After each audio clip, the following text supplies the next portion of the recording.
सकते हैं। तो शेयर बाजार में निवेश करने के दो तरीके हैं, एक या तो आप म्यूचुअल फंड में निवेश करें या फिर आप सीधे शेयर ही खरीदना शुरू कर दें।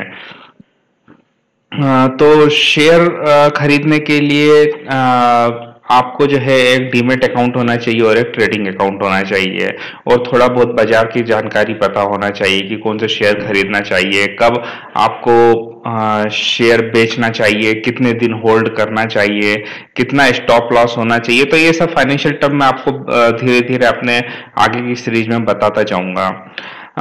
और म्यूचुअल फंड के लिए जैसा मैं पहले भी बता चुका हूं कि आप म्यूचुअल फंड ऑनलाइन खरीद सकते हैं, और लॉन्ग टर्म के लिए, अगर बहुत ज़्यादा लॉन्ग टर्म के लिए है तो आपको मिड एंड स्मॉल कैप के शेयर खरीदना चाहिए। अगर मिड टर्म के लिए है तो ज़्यादा एग्रेसिव शेयर खरीदने की जरूरत नहीं है, आप लार्ज कैप में इन्वेस्टमेंट कर सकते हैं, कुछ इंडेक्स फंड में कर सकते हैं।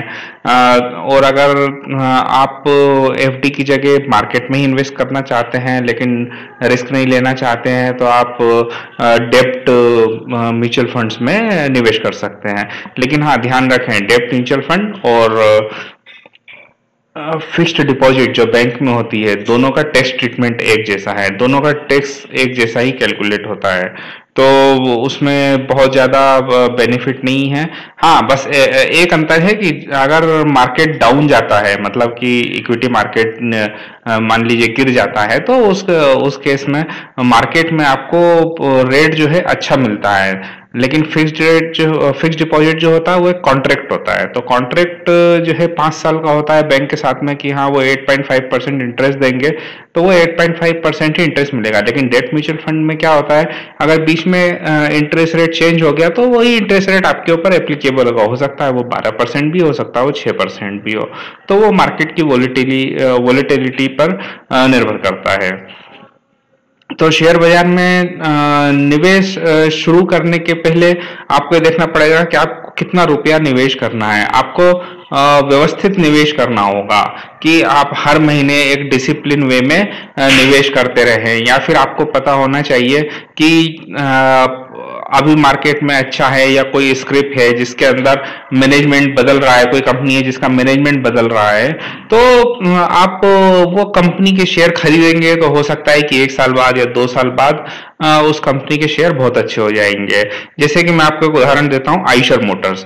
तो आइशर मोटर्स 2-3 साल पहले तक बहुत कम भाव में बिकता था, लेकिन अचानक से उसके अंदर बहुत तेजी से उछाल आया। क्यों आया? क्योंकि उन्होंने रॉयल एनफील्ड खरीदी, और रॉयल एनफील्ड बुलेट जो है वो अचानक से बिक्री जो है उसकी ज्यादा बढ़ गई। वैसे ही डोमिनोज पिज्जा का है जुबिलेंट ऑर्गेनिक्स। तो इस तरीके के बहुत सारे शेयर है जहां पर मैं बात करना शुरू करूंगा तो वो खत्म ही नहीं होगा। तो आपको कितना रुपया इन्वेस्ट करना चाहिए, कितना शेयर बाजार में, और कितना रुपया आपको फिक्स्ड डिपॉजिट में इन्वेस्ट करना चाहिए, तो उसका एक सिंपल सा फॉर्मूला ये होता है कि आप एवरेज उम्र जो है वो मान लीजिए कि 100 साल है, आपकी उम्र अगर 30 साल है तो आपको 70% का जो निवेश है वो शेयर बाजार में करना चाहिए, मतलब कि इक्विटीज में करना चाहिए, वो भले म्यूचुअल फंड से हो या शेयर बाजार से हो। और बाकी का जो 30% है वो आप अपने सेविंग बैंक में रखें या फिर फिक्स डिपॉजिट में रखें। तो इस प्रकार से आप एक मोटा मोटा ये देख सकते हैं कि आपको इतना रुपया निवेश करना चाहिए। और शेयर बाजार में निवेश करने के लिए आपको